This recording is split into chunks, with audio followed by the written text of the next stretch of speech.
Today we are going to look at a case which evokes mysticism as well as criticism for the way this case has been handled. Join me as I delve into the Chicago Strangler here on Corras Investigation. The Chicago Strangler refers to a potential serial killer or killers believed responsible for at least 51 unsolved murders in Chicago between 1999 and 2018. The victims, primarily African American women involved in sex work or struggling with substance abuse, were found strangled and discarded in secluded locations such as alleyways or abandoned buildings.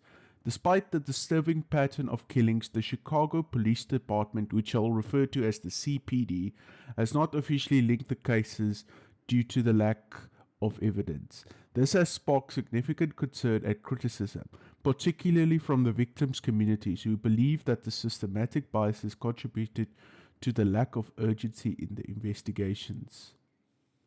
Independent analysis like those from the Murder Accountability Project have highlighted the statistical patterns that strongly suggest the involvement of a serial killer.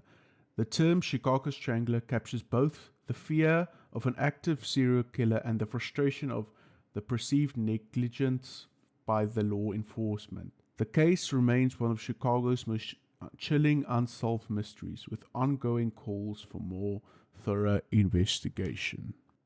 Let's first look at the victims. The suspected Chicago Strangler victims were predominantly African American women from economically disadvantaged backgrounds, many of whom were involved in sex work or had histories with drug addiction. The victims, ranging from their teens to their 50s, shared commonalities in their lifestyles and the circumstances of their deaths. The consistent method of strangulation, either manually or with a ligature, and the disposal of the bodies in remote or abandoned locations, particularly in economically depressed areas of Chicago's south and west side, suggested a disturbing pattern.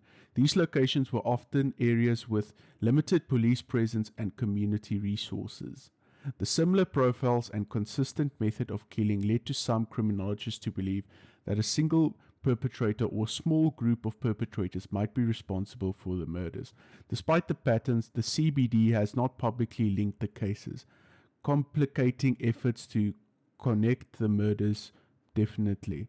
The unresolved nature of these cases left a profound impact on the affected communities, fueling fear and frustration. Now let's get into the theories regarding the Chicago Strangler. Theories regarding the Chicago Strangler vary, with some criminologists and analysts believing that a single individual is responsible for most of the murders.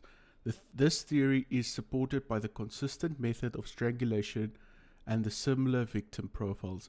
Others suggest that multiple killers might be involved, possibly operating independently as copycats.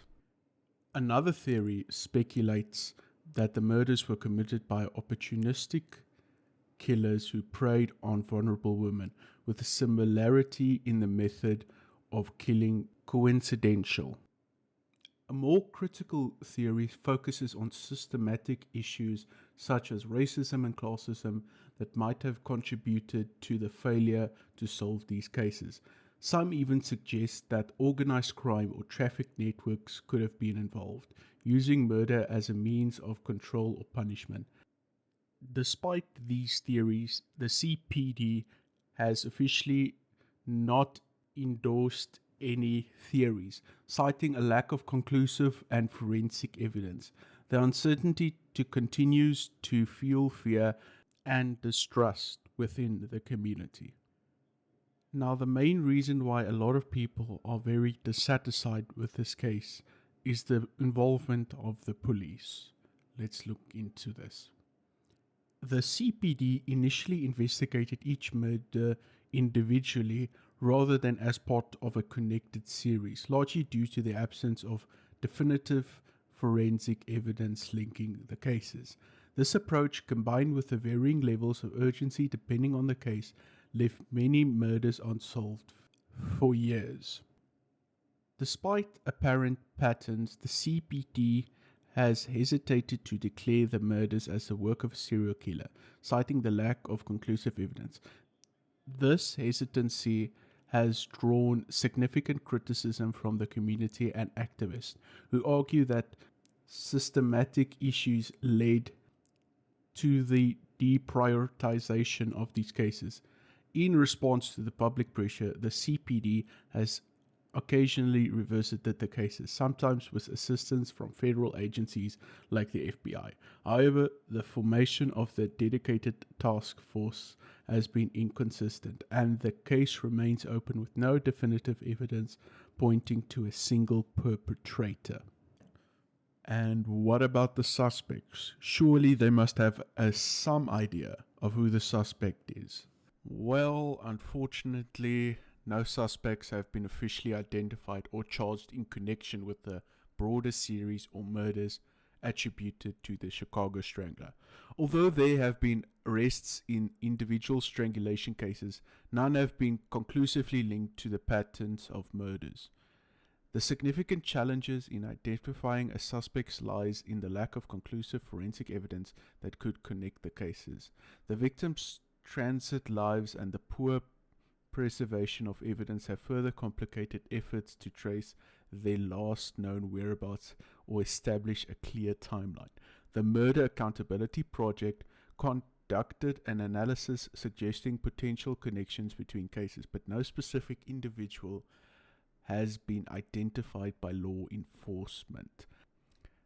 As of the most recent reports, the investigation remains active, with the CPD and other agencies continuing to follow leads. However, without new breakthroughs, the identity of the Chicago Strangler remains unknown, leaving the case shrouded in mystery. And there we have it. It's a little bit of a shorter case, so sorry if it's a little bit short. I was a little bit busy this week, so yeah. But yeah, if there's any cases that you like me to investigate, please let me know in the comments down below. Thank you so much, everybody, for watching. Hope you guys enjoyed it. Until next one, peace and cheers.